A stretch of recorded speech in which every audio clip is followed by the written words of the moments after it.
Cricket అభిమానులు ఎంతో ఆసక్తిగా ఎదురు చూస్తున్న టీ20లకు రంగం సిద్ధమైంది. ఒకే వేదికపై 8 జట్లు 22 రోజుల పాటు 32 మ్యాచ్లు 4లు 6లతో ఉప్పల్ స్టేడియం మార్మోగేందుకు కేవలం గంటల వ్యవధి మాత్రమే మిగిలింది. ఐపీఎల్ ముగిసిన నెల రోజులకే మరో మెగా క్రికెట్ పండుగకు తెలంగాణ ఆతిథ్యం ఇస్తోంది. యువ ప్రతిభను వెలికితీసే లక్ష్యంతో హెచ్సీఏ నిర్వహిస్తున్న ఆ టోర్నీలో భవిష్యత్ అత్యుత్తమ క్రీడాకారులు పుట్టుకొస్తారనే ఆశలు వ్యక్తమవుతున్నాయి. పాలమూరు స్ట్రైకర్స్, ఖమ్మం ఏసర్స్ పోరుతో ప్రారంభమై ఆ క్రికెట్ సంబరంలో హైదరాబాద్ ఈ ఛాంపియన్స్ ప్రత్యేక ఆకర్షణగా నిలుస్తోంది. క్రికెట్ అభిమానులను ఉర్రూతలూగించే టీ20 లీగ్కు సర్వం సిద్ధమైంది.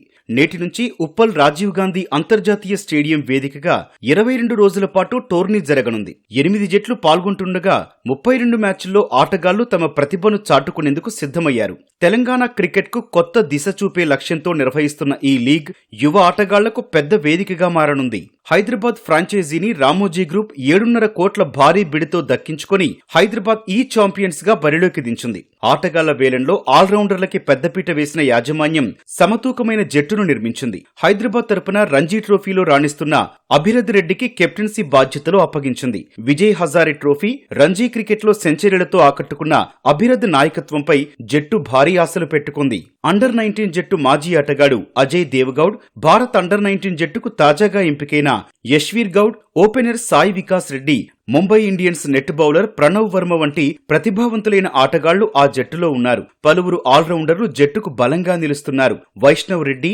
అన్విత్ రెడ్డి, అరవింద్తో బ్యాటింగ్ విభాగం పటిష్టంగా కనిపిస్తోంది.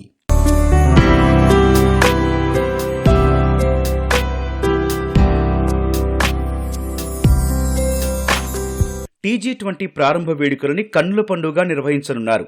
సాయంత్రం ఉప్పల్ స్టేడియంలో సంగీత దర్శకుడు తమన్ ప్రత్యేక ప్రదర్శనతో అభిమానులను అలరించనున్నాడు. అనంతరం లేజర్ షో, క్రాకర్స్ షోతో స్టేడియం కలకళ్లాడనుంది. 8 జట్ల ఆటగాళ్లు ఒకేసారి మైదానంలోకి అడుగు పెట్టనుండగా అభిమానుల హర్షధ్వానాల మధ్య టోర్నీ ట్రోఫీని ఆవిష్కరించనున్నారు. టీమిండియా మాజీ స్టార్ క్రికెటర్ వివిఎస్ లక్ష్మణ్, టీ20 బ్రాండ్ అంబాసిడర్ విజయ్ దేవరకొండ ప్రత్యేక ఆకర్షణగా నిలవనున్నారు. ఇద్దరూ మైదానంలో క్రికెట్ ఆడి టోర్నీని లాంఛనంగా ప్రారంభించనున్నారు. వేడుకల అనంతరం పాలమూరు స్ట్రైకర్స్, ఖమ్మం ఏసర్స్ మధ్య తొలి మ్యాచ్ జరగనుంది.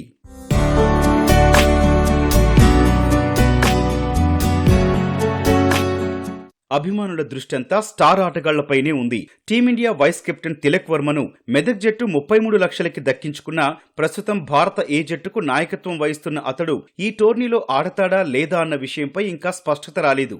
భారత జట్టు పేసర్ హైదరాబాద్ కుర్రాడు మహమ్మద్ సిరాజ్ ఈ నెల 26 నుంచి వరంగల్ వారియర్స్ జట్టుకి అందుబాటులో ఉంటాడని సమాచారం.